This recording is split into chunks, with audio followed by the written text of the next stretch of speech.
Halo, selamat datang. Senang sekali rasanya bisa kembali menyapa Anda hari ini. Betul sekali. Kalau Anda lagi siap-siap buat kerja, atau lagi di jalan nembus kemacetan, atau sekedar nyari wawasan baru nih buat mancing semangat. Anda ada di tempat yang pas banget. Nah, iya. Karena dalam eksplorasi materi kita kali ini, kita pegang sebuah sumber yang, jujur aja ya, ini jarang banget kita dapat dalam bentuk mentah. Jarang banget. Kita nggak lagi baca jurnal akademis yang bahasanya kaku, bukan juga lagi ngebedah buku teks tebal dari Menara Gading. Oh, jelas bukan. Sumber kita hari ini tuh rekaman audio eksklusif dari garis depan, langsing dari praktisinya. Dan ini praktisi yang beneran turun tangan ya. Bener, beliau ini seorang kepala sekolah yang baru aja dilantik bulan November 2023, setelah lewat proses seleksi yang panjang banget di tahun 2022. Wow. Kita panggil aja beliau Pak Heru ya. Beliau ini juga pengurus aktif di PGRI. Persatuan Guru Republik Indonesia ya. Tepat. Jadi misi penelusuran kita hari ini sama sekali bukan buat dengerin ceramah teori pedagogi. Kita bakal bongkar realita lapangan yang berdarah-darah, tantangan yang sering ditutupi, dan filosofi kepemimpinan yang ternyata, Sangat bisa diaplikasikan. nah itu, sangat bisa diaplikasikan oleh Anda. Iya, Anda yang lagi dengerin ini, entah Anda lagi mimpin divisi di kantor, lagi merintis usaha, atau cuma penasaran sama mesin raksasa bernama sistem pendidikan kita ini. Itu janji yang ambisius ya buat sesi ini. Tapi saya benar-benar siap buat ngebuktiin itu bareng Anda hari ini. Mantap. Karena materi yang bakal kita bedah ini emang padat banget.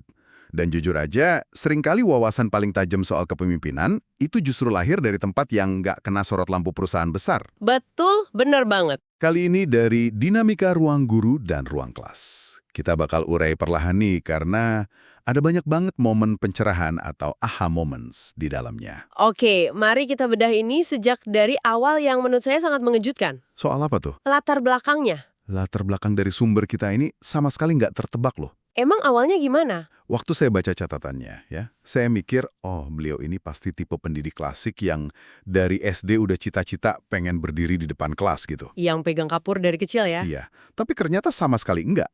Sampai masa SMA, ambisi terbesarnya itu malah pengen jadi tentara dan masuk STAN. Wah, jauh banget nyebrangnya. Jauh banget.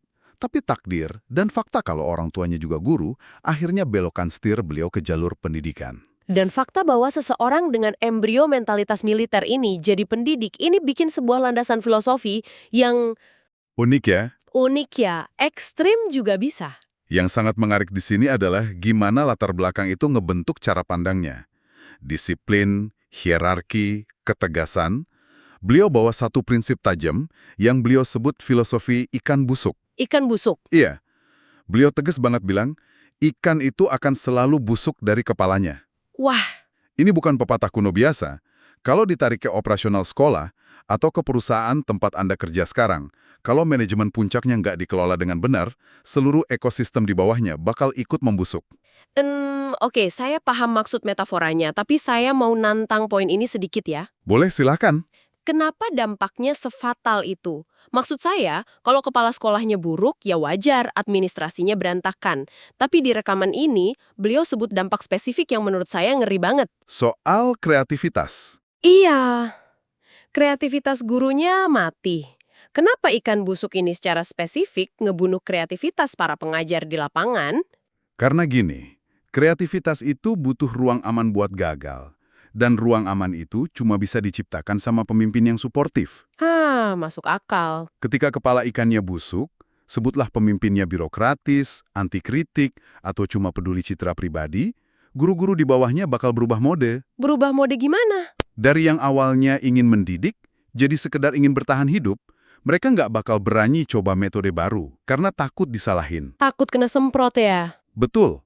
Dan ujung dari matinya kreativitas guru ini adalah bencana yang sesungguhnya, yaitu anak-anak didiknya. Siswa bakal tumbuh jadi pribadi yang mekanis, empati hilang, etika hilang. Kegagalan satu orang di pucuk pimpinan bisa bikin efek domino yang hancurin karakter satu generasi. Gila, jadi ini bukan sekedar soal nilai ujian anak yang turun ya? Sama sekali bukan. Ini soal hilangnya karakter. Dan buat ngelawan pembusukan itu, ada satu konsep yang beliau tekankan. Yang jujur aja, ini agak berlawanan sama ego manusia pada umumnya. Mental pelayan. Betul, mental pelayan. Beliau bilang, Musuh terbesar dalam memimpin itu bukan birokrasi, bukan anggaran yang mepet, tapi diri sendiri. Godaan buat dilayani. Tapi tunggu dulu, di banyak struktur tradisional, kan makin tinggi jabatan? Makin minta dilayani kan? Nah itu. Bukannya wajar kalau mereka dapat fasilitas lebih dan dilayani stafnya? Itu dia cobakan hierarki klasik yang kita omongin tadi. Beliau justru membalikan piramida itu. Semakin tinggi posisi yang Anda pegang, semakin besar radius tanggung jawab Anda buat melayani yang di bawah. Radius tanggung jawab buat melayani. Iya, jadi kalau Anda sekarang lagi mimpin tim, ini beneran tamparan realita. Anda ini tipe yang duduk di ruangan ber-AC nunggu laporan, atau turun ke lapangan nyingkirin batu sandungan biar tim Anda bisa lari kencang. Itulah mental pelayan. Pemimpin tuh harus mastiin bawahannya punya alat dan dukungan moral ya. Tepat. Ini bawa kita ke perubahan drastis yang beliau terapin. Dengan mental pelayan ini, beliau bongkar gaya komunikasi di ruang guru. Gak ada lagi tuh gaya instruksi satu arah. Gaya bos zaman dulu ya. Iya, yang kayak besok kerjain program A, lusa kumpulin laporan B. Udah nggak gitu lagi ya. Udah nggak. Sebagai gantinya, beliau pakai metode coaching. Tapi sejujurnya, kata coaching ini kan sering banget dipakai sembarangan di dunia korporat. Sering banget jadi buzzwords doang. Nah, apa sih bedanya coaching ala Pak Kepala Sekolah ini sama sekedar ngasih instruksi tapi nadanya dihalusin? Bedanya fundamental. Instruksi, sehalus apapun nadanya, berasumsi kalau pemimpin itu udah tahu masalahnya apa dan solusinya apa. Oke, Kalau coaching, berangkat dari asumsi kalau pemimpin mungkin nggak tahu realitas sebenarnya di lapangan. Pendekatan coaching ini seni bertanya dan mendengarkan. jadi nggak nebak-nebak gitu ya? Betul. Pas ada masalah, beliau gali akar masalahnya langsung dari guru yang bersangkutan, pakai rentetan pertanyaan yang membimbing. Berarti gurunya sendiri yang akhirnya nemuin solusi. Tepat sekali. Dan manfaat utamanya ada dua. Apa aja tuh? Pertama, pas guru nemuin solusinya sendiri, ada rasa kepemilikan. Mereka nggak ngerasa disuruh, tapi ngerasa lagi ngeksekusi ide mereka sendiri. Wah, cerdas. Kedua, dan ini krusial banget buat pemimpin, informasi yang berimbang. Seringkali pemimpin itu ngambil keputusan konyol karena informasinya udah disaring sama bawahan biar kedengaran bagus saja. Oh, yang sering disudut ABS itu ya, asal Bapak senang. Nah itu, coaching memotong bias ABS itu. Dan ngungkap realita mentah di lapangan. Nah, disinilah ini menjadi sangat menarik. Karena lewat informasi mentah dari lapangan itulah, beliau sadar ada masalah besar yang selama ini ketutup sama piala dan piagam penghargaan. Jebakan kompetisi. Benar, di rekaman ini diceritain gimana pas musim lomba datang, sekolah tiba-tiba berubah, guru-guru jadi terkotak-kotak, ego sektoralnya keluar. Saking semangatnya ngejar piala ya. Iya, mereka pusatin semua waktu dan energi cuma buat satu anak emas yang bakal lomba. Terus 20 atau 30 anak lainnya di kelas itu gimana? Seolah ditelantarkan. Ditelantarkan banget. Jika kita hubungan ini dengan gambaran yang lebih besar, ini sebenarnya kritik tajam banget ke sistem penghargaan kita yang terlampau elitis. Elitis gimana maksudnya? Kita tuh diajarin buat muja puncak piramida dan ngabain dasarnya.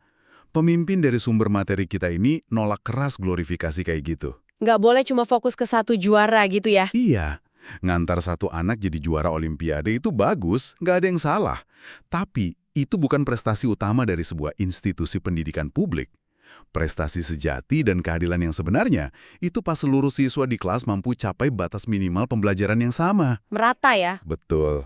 Ini ibarat ngangkat seluruh kapal di pelabuhan pas air pasang, bukan cuma mulai satu kapal pesiar terus ngebiarin perahu-perahu kecil tenggelam. Pelayanan harus merata. Ngomong-ngomong soal mastiin nggak ada perahu kecil yang tenggelam, kita masuk ke keresahan terbesar di garis depan nih, krisis literasi. Ah, ini berat. Berat banget. Beliau cerita fenomena yang bikin kita tepok jidat. Masih banyak loh anak SMP bahkan SMA yang kelimpungan pas disuruh baca dan mahamin teks dasar. Kok bisa anak nggak bisa baca lolos sampai SMA? Itu dia. Makanya beliau analisis kalau penuntasan literasi itu harus, wajib, selesai di kelas 1, 2, dan 3 SD. Dan kalau nggak selesai di fase itu? Bakal jadi bola salju yang ngehancurin masa depan mereka. Beliau juga sebut kalau pemerintah sebenarnya udah ngerespon ini pakai program transisi PAUD. Tapi buat Anda dan saya yang mungkin nggak berkecimpung langsung di pendidikan usia dini, istilah transisi PAUD ini kan kedengerannya birokratis banget. Ya, Kaku kedengarannya. Sebenarnya apa sih yang terjadi di fase itu? Sederhananya gini, transisi PAUD itu jembatan psikologis dan akademis. Dulu kan ada tuntutan nggak masuk akal tuh. Anak baru masuk SD kelas 1 harus udah lancar calistung. Baca, tulis, hitung. Oh iya, ingat banget zaman dulu gitu. Akibatnya apa? PAUD atau TK yang harusnya jadi tempat bermain, berubah jadi tempat drill akademik yang bikin anak stres. Kasihan anak-anaknya ya. Transisi PAUD ini nyoba ngembaliin fitrah itu. Mastiin perpindahan dari masa main ke masa sekolah formal itu mulus tanpa paksaan. Tapi ya, kayak yang ditekankan di materi kita, eksekusi di lapangannya masih sering bocor. Jadi maknanya apa nih dari semua ini? Maknanya, ngebiarin anak naik ke kelas 4 tanpa fondasi literasi yang tuntas, itu sama aja merampas hak asasi mereka buat mahamin ilmu apapun nanti. Setuju. Belajar sejarah, butuh literasi. Belajar matematika yang bentuknya soal cerita, butuh literasi juga. Ini kegagalan sistemik. Benar. Ini nunjukin konsekuensi bahaya dari kompromi. Kompromi kelulusan ya. Iya. Pas sekolah kompromi ngelulusin anak yang literasinya belum tuntas, cuma demi ngejar target persentase, mereka tuh lagi gali lubang masalah buat jenjang berikutnya. Makanya, fokus utama beliau adalah bikin formula tanpa kompromi, biar literasi selesai sebelum kelas 3 SD. Dan tentu aja buat ngeeksekusi visi tanpa kompromi kayak gitu butuh tim yang super disiplin. Mari kita tarik lagi ke karakter dasar beliau yang mantan calon militer tadi. Karakter ketegasan ya? Iya. Anda tahu nggak jam berapa beliau tiba di sekolah tiap harinya? Pagi banget pasti. Jam 6 pagi. Maksimal jam 6.15 atau 6.20. Wow. Buat Anda yang lagi dengerin ini sambil berangkat ngantor, coba ingat-ingat bentar. Bos atau manajer Anda biasanya nyampe meja kerja jam berapa? Pasti jarang ya yang jam 6. Karena yang dilakuin kepala sekolah kita ini radikal, logikanya simple. Malu dong nuntut guru dan murid datang pagi, kalau pemimpinnya sendiri datang siang dengan alasan rapat. Keteladanan dalam bentuk yang paling murni emang nggak bisa dibantah.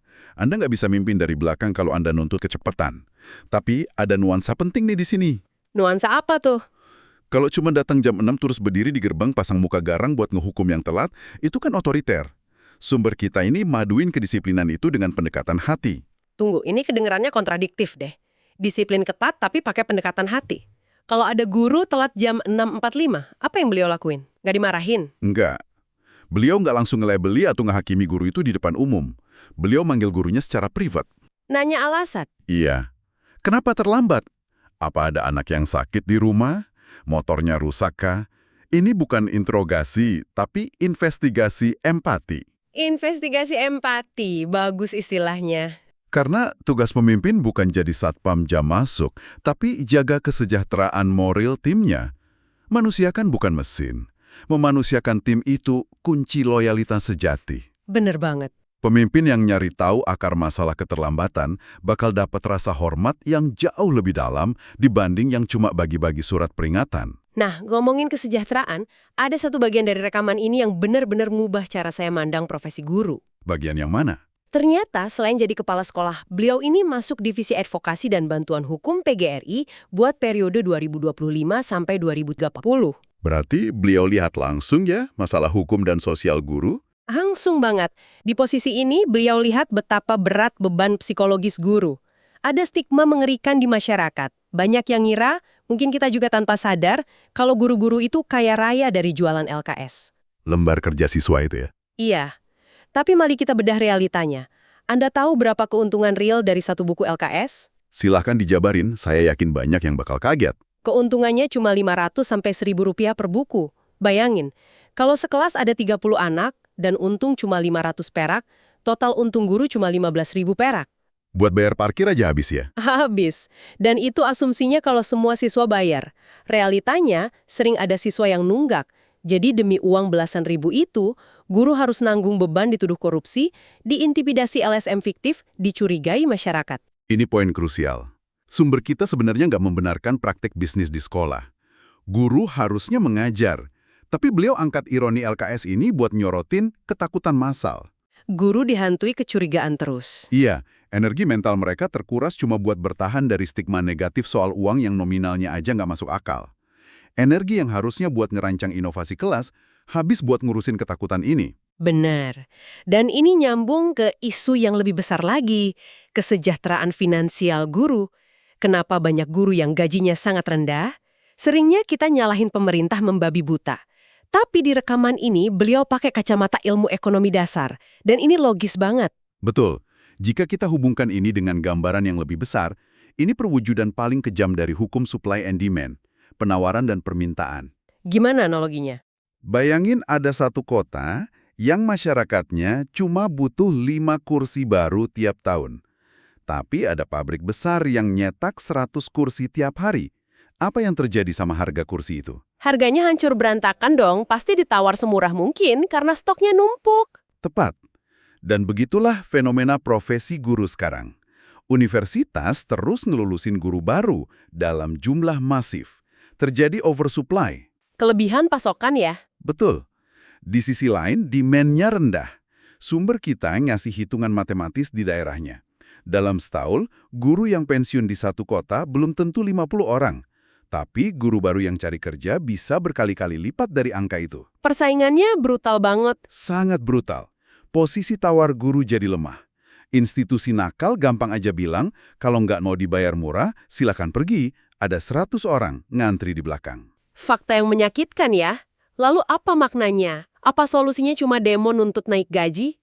Nah, beliau punya pandangan yang beda. Iya, beliau bilang solusinya guru harus naikin nilai jual atau value diri mereka sendiri. Harus tingkatkan skill SDM-nya. Setuju banget.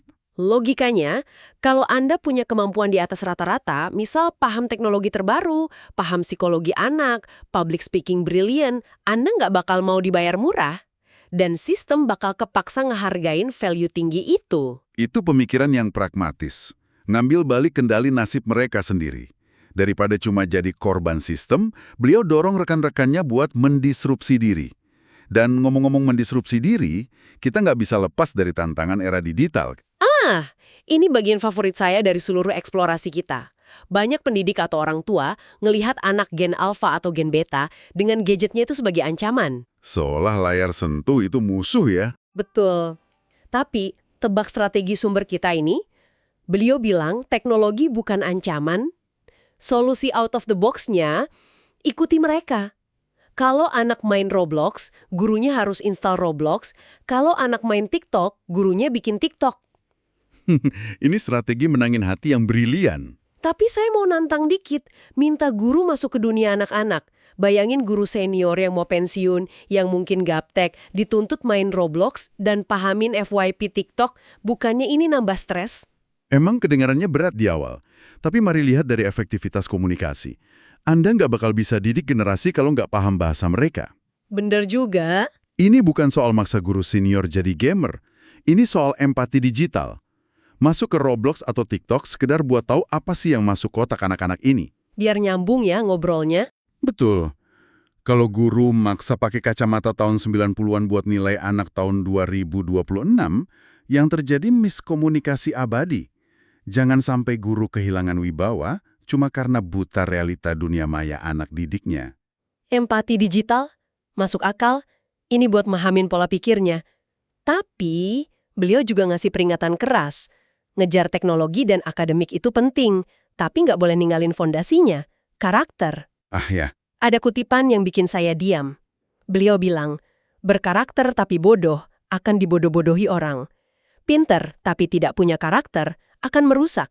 kutipan yang nusuk banget. Pinter tapi tidak punya karakter akan merusak.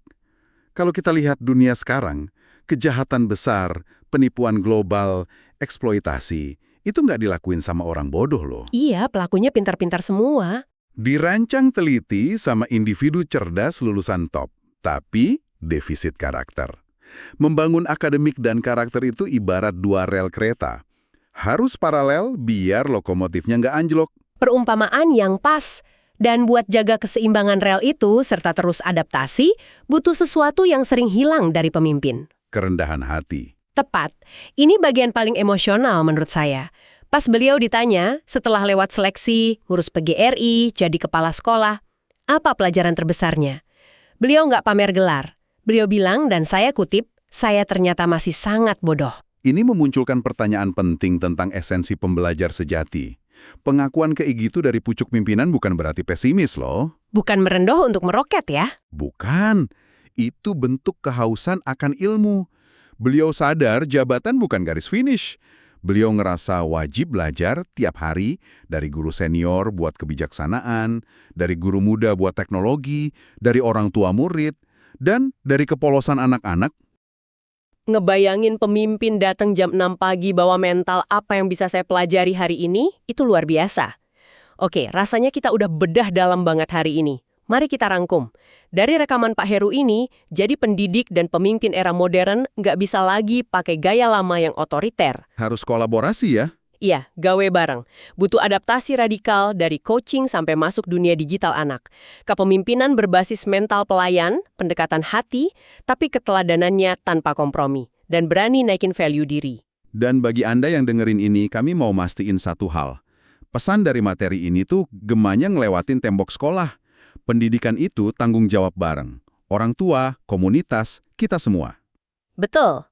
Dan prinsip-prinsip tadi kayak bahaya ikan busuk, bahaya ABS, sampai naikin value buat ngelawan oversupply, itu semua formula yang aplikatif banget buat karir dan bisnis Anda sekarang. Peta jalan kepemimpinan universal yang dibungkus dunia pendidikan. Luar biasa. Nah, sebelum kita pisah, ada satu pikiran provokatif buat Anda renungkan. Sepanjang sesi pembedahan wawasan ini, kita lihat guru-guru dituntut mati-matian masuk ke dunia anak-anak. Main Roblox, pahamin TikTok, adaptasi sama Gen Alpha. Mereka bongkar identitas lama demi terhubung sama murid. Pertanyaannya adalah, seberapa jauh kita sebagai orang dewasa, sebagai profesional di luar tembok sekolah, bersedia benar-benar membongkar cara lama kita sendiri? Seberapa jauh kita mau beradaptasi buat pahamin generasi masa depan, sebelum kita dengan angkuhnya nuntut mereka tunduk pada aturan dunia kita yang mulai usang? Pertanyaan krusial yang layak banget Anda diskusikan di meja makan atau direnungkan pas jalan pulang. Terima kasih banyak udah luangin waktu buat nelusurin wawasan otentik ini bareng kami. Semoga ada percikan ide yang bisa Anda bawa ke kerjaan hari ini. Teruslah haus akan ilmu dan merasa belum tahu apa-apa. Sampai jumpa di penelusuran mendalam kita selanjutnya. Salam antusias, teruslah berkembang, dan selamat beraktivitas.